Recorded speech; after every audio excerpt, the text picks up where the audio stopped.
Digital marketing నేర్చుకుని AI tools వాడుతూ డబ్బులు సంపాదించాలనుకుంటున్నారా? ఈ నెంబర్కి కాల్ చేయండి. నమస్తే మేడం. నమస్కారం. చాలా మంది పిల్లల్లో చూస్తూ ఉంటాం, వాడు చదవకపోయినా వాడికి మాత్రం కరెక్ట్గా ఆ టైంకి ఆ ఎగ్జామ్లో పాస్ అవుతాడు, మంచి గ్రేడ్ ఉంటుంది. తల్లిదండ్రులు ఒక మాట అనడానికి కూడా స్కోప్ ఎక్కడా కనిపించదు. ఎప్పుడైనా పేరెంట్స్ ఎగ్జామ్స్ టైం కదా, ఏ డైరీలోనో ఎక్కడో నోట్ చేసుకున్నప్పుడు చూసుకున్నప్పుడు అనిపించి వీడిని చదవమని చెప్దామా, ఇప్పుడు చెప్తే వీడేమంటాడు, వీడు ఎలా రియాక్ట్ అవుతాడో, ఫోన్లో ఏదో ఒక మాలన పాస్ అయితే అవుతున్నాడు కదా, గ్రేడ్ అయితే ఏలోనో బీలోనో ఉంటుంది కదా అని వదిలేద్దామా అన్న కన్ఫ్యూజన్ ఉంటూ ఉంటుంది. వీడిని అసలు ఎలా వదిలేయాలి, ఇంట్లో చదవట్లేదు, వీడికి ఎలా మార్క్స్ వస్తున్నాయి అన్న టెన్షన్ కూడా ఉంటూ ఉంటుంది. సో అంటే ఆ మెమొరీ ఏంటి, అండ్ ఆ పిల్లలకి ఆ మార్క్స్ వచ్చే వెనక ఉండే రహస్యం అనేది ఉంటుంది కదా, అసలు అది ఏంటంటారు? అసలు చాలా పెద్ద మిస్టరీ అండి. అదేం లేదండి, పేరెంట్స్ నిజంగా చదివేవాడి దగ్గరికి వెళ్ళి ఏం మాట్లాడాలో వాళ్ళకి భయం. అల్టిమేట్ పర్పస్ ఏంటి, వాడు బాగా చదవాలి, చదివేస్తున్నాడు కదా, ఇంకేమంటాం మనం అని చెప్పి పాపం పేరెంట్స్ కూడా చాలా కన్ఫ్యూజన్ లో ఉంటూ ఉంటారు. ఫస్ట్ గమనించవలసింది చుట్టూ ఉన్న ఫ్రెండ్స్ పర్ఫార్మెన్స్ ఎలా ఉంది అనండి. Peer group performance. మన తెలుగులో మంచి సామెత ఉంటుంది, సామెత ఏంటంటే ఏమీ లేని చోట ఆమదు మొక్క గొప్పదని. అవును, ఫస్ట్ ఒక్కసారి అది అబ్జర్వ్ చేయాలండి.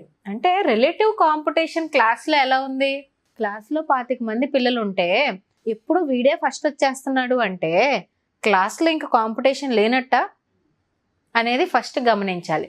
ఒకవేళ ఆ సెక్షన్లో కానీ ఆ క్లాస్లో కానీ నిజంగా కాంపిటీషన్ లేకపోతే కొంచెం కాంపిటీషన్ ఉన్న ఎన్విరాన్మెంట్లో ఆ పిల్లోడిని కానీ పిల్లని కానీ పెట్టాలి. అవసరమైతే స్కూల్ని మార్చినా తప్పేమీ లేదు. ఎందుకు అంటే ఆ ఐక్యూ లెవెల్స్ కొంతమంది పిల్లల్లో ఎక్కువ ఉంటుంది. మెమరీ కూడా ఎక్కువ తక్కువ అనేం కాదండి. వాళ్ళు ఎంత బాగా రిట్రీవ్ చేసుకోగలుగుతున్నారు, వాళ్ళు ఎంత షార్ప్గా ఉన్నారనే కానీ క్లాస్ టాపర్కి మెమరీ ఎక్కువ ఉంటుంది, క్లాస్లో చివరున్న వాడికి మెమరీ తక్కువ ఉంటుంది, అది కూడా ఇష్యూ ఏం కాదండి. కాకపోతే కొంతమంది పిల్లలు ఏకసంతగ్రహులు. టీచర్ క్లాస్లో చెప్పింది వాళ్ళకి రోబోలో రికార్డ్ అయినట్టు బ్రెయిన్లో రికార్డ్ అయిపోతుంది. అయిపోయిన వెంటనే వీళ్ళకి ఆర్టికులేషన్లో కూడా చాలా స్ట్రాంగ్గా ఉంటారు. వాళ్ళు ఏదైతే బుర్రలో ఉందో వాళ్ళు పేపర్ మీద పెట్టగలుగుతారు. వాళ్ళకున్న బ్లెస్సింగ్ అది.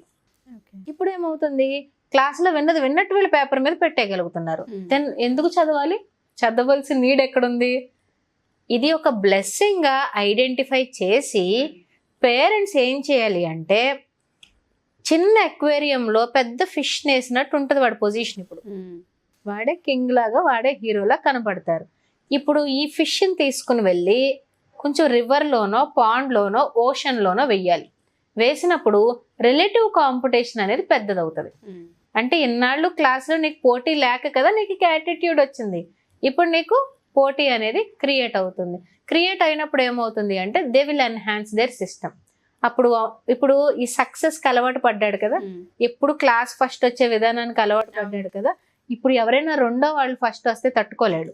కొంచెం హార్డ్ వర్క్ పెట్టడము, ప్రాపర్గా మానిటర్ చేస్తే, లేకపోతే ఇది రివర్స్ కూడా కొడుతుందండి.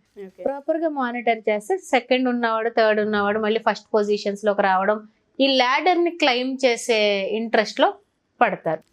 సెకండ్ థింగ్ మనం ఏం గమనించాలి అంటే, పిల్లలకి ఒక్కొక్కసారి మనము వేరే యాక్టివిటీస్ కూడా ఇన్వాల్వ్ చేయాలి. ఇది ఒక బ్లెస్సింగ్ అని చెప్పుకుంటున్నాం కదా, మరి ఆ బ్లెస్సింగ్ ఉన్న వాళ్ళు కొంచెం రేర్గా ఉంటారు కదా, వాళ్ళు ఇంకా ఏ యాక్టివిటీస్ని పెడితే వాళ్ళ కెరియర్ని మనం ఎన్హాన్స్ చేయగలుగుతాము. ఓకే, విన్నది విన్నట్టు మైండ్లో పెట్టుకుని అర్థం చేసుకుని పేపర్ మీద పెట్టగలుగుతున్నాడంటే ఏమో మంచి ట్రైనరో, మంచి కోచో, మంచి పబ్లిక్ స్పీకరో అవుతాడేమో. నేను ఎందుకు వీడికి పుస్తకం వరకే రిస్ట్రిక్ట్ చేసేస్తున్నాను? ఇంకొకటి ఏదైనా ఒక యాక్టివిటీ పెడితే ఇలా ఖాళీగా తిరగకుండా, గేమ్స్ అవి ఆడకుండా, ఎప్పుడు ఇలా టైం వేస్ట్ చేయకుండా ఏదైనా ఒక ప్రొడక్టివ్ యాక్టివిటీలో ఎంగేజ్ చేస్తే ఇందులో కూడా ఎక్సెల్ అవుతాడేమో. ఇది కూడా పేరెంట్కి ఇష్టమైంది పెట్టకూడదండి. ఆ స్టూడెంట్ని అడిగి, నాన్న నీకు స్టడీస్ కాకుండా ఇంకా ఎందులో నీకు చేయాలంటే చెప్పు, I will support you and join you in that అనేది పేరెంట్ ఒక్కసారి పిల్లోని క్రాస్ చెక్ చేయాలి. క్లాస్ రూమ్లో ఎవరు చుట్టూ ఉన్నారు, వాళ్ళ మార్క్ సిస్టమ్ ఏంటి అని ఒకసారి క్రాస్ చెక్ చేయాలి. ఇంకొకటి స్కూల్స్ కూడా ఏం చేస్తున్నాయి అంటేనండి, కొన్ని స్కూల్స్ ఇన్ని లక్షలు కట్టించుకున్నాం కదా, వీడికి తక్కువ మార్కులు వేస్తే మీ స్కూల్లో ఏం నేర్పించారని అడుగుతారేమో అని చెప్పి గ్రేడ్స్ లిబరల్గా వేస్తున్నారు. స్ట్రిక్ట్ కరెక్షన్ అనేది ఉండట్లేదు. ఈ స్ట్రిక్ట్ కరెక్షన్ అనేది లేకుండా అంటే క్వశ్చనియర్ కూడా చాలా ఈజీ చేసేస్తున్నారు. ఇంతకుముందు మనకి 100 మార్క్స్ రావాలి అంటే 10x10 లాంగ్ ఆన్సర్స్ 5 ఏవో ఒక మార్క్ డివిజన్తో కష్టపడి కంప్లీట్గా రాస్తే ఆ 100కి 78 80 ఎక్కడో వచ్చేవి. అవి కూడా ఎందుకు రాలేదని క్వశ్చన్ చేయడానికి మనకు గట్ సరిపోవే కాదు. ఎందుకంటే టీచర్ చూపించేవారు రెడ్ ఇంక్తో అలా రౌండ్ ఆఫ్ చేసి చూపించారు. ఇప్పుడు ఏమవుతుంది, పేపర్లో matching, choose the correct option, multiple choice, passage and answers, ఇలా వాళ్ళకి అరటిపండు వలిచినట్టు క్వశ్చన్ పేపర్ ఉంటుంది. ఇంకా మన వాడికి ఎంత ఈజీ అది అంటే నిజంగా హై ఐక్యూ ఉన్న స్టూడెంట్కి అది ఎంత ఈజీ, వాడికి టెక్నిక్ అర్థమైపోయింది ఎగ్జామ్ పేపర్ ఎలా రాయాలో. So we should increase the difficulty in the available subject. అంతేకాని పిల్లవాడు వాడికి మార్కులు వచ్చేస్తున్నాయి కదా అని చెప్పి మనం వదిలేస్తే తర్వాత ఈ పోటీ ప్రపంచంలో నెగ్గు లేకుండా ఉంటాడు. మార్కులతో ఏం చేసేస్తాడు రేపు పొద్దున్న? అదర్ స్కిల్ సెట్ కూడా ఉండాలి కదా. సో ఈ ఐక్యూ ఎక్కువ ఉన్న పిల్లలకి మనము అబ్జర్వ్ చేసి క్లాస్ రూమ్ సెట్టింగ్ని అబ్జర్వ్ చేసుకొని ఒక మంచి ప్రొడక్టివ్ హాబీ ఆర్ యాక్టివిటీలోకి వాళ్ళని స్లోగా డ్రాగ్ చేయాలి. చేస్తే ఇటు సబ్జెక్ట్ అకాడమిక్గా కూడా ఇంప్రూవ్ అవుతారు, ఒక పక్కన స్కిల్ కూడా ఇంప్రూవ్ అవుతుంది. ఈ academic knowledge and skill combination deadly అండి. వాళ్ళు చాలా సక్సెస్ఫుల్ పీపుల్ అయిపోతారు వాళ్ళు. ఎస్పెషల్లీ మార్క్స్ వస్తున్నాయన్న సాటిస్ఫాక్షన్ తో చాలా మంది పేరెంట్స్ వదిలేస్తూ ఉంటాం. That is not the measuring criteria. అది క్రైటీరియా కాకూడదు, అది కాషన్ అవ్వాలి. బట్ ఆ పాయింట్ ఏదైతే ఉంటుందో మీరు అన్నట్టుగానే అసలు స్కూల్లో ఆ క్లాస్ లో వీడు తప్ప ఇంక లేరా ఉన్నారా అని చెక్ చేసుకోవడం, అండ్ స్కూల్ చేంజ్ చేసే అవకాశం ఉంటే మార్చుకోవడం, లేదా ఇంట్లో ఏదైనా యాక్టివిటీ అన్న వాడి కోసం స్పెషల్ గా చేయడం ఖచ్చితంగా చేయాలి పేరెంట్స్. ఎప్పుడైతే వస్తున్నాయి కదా ఏ గ్రేడ్ లోనే ఉన్నాడు కదా వదిలేస్తామో తర్వాత ఫ్యూచర్ కి చాలా ఎఫెక్ట్ పడుతుంది మీరు అన్నట్టుగా. పెంచాలి. Exactly ma'am. Thank you ma'am. Thank you so much. చాలా మంది మనల్ని క్లాసెస్ అడుగుతూ ఉంటారు, ఎందుకంటే పిల్లల్లో బిహేవియర్స్ అనేవి చాలా వింతగా అనిపిస్తూ ఉంటాయి చూసే వాళ్ళందరికీ.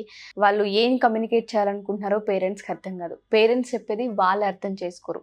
ఈ ప్రాసెస్ ఏదైతే ఉంటుందో కొంతమంది కోపడుతూ ఉంటారు, ద్వేషిస్తూ ఉంటారు, కొంతమంది కొడుతూ ఉంటారు.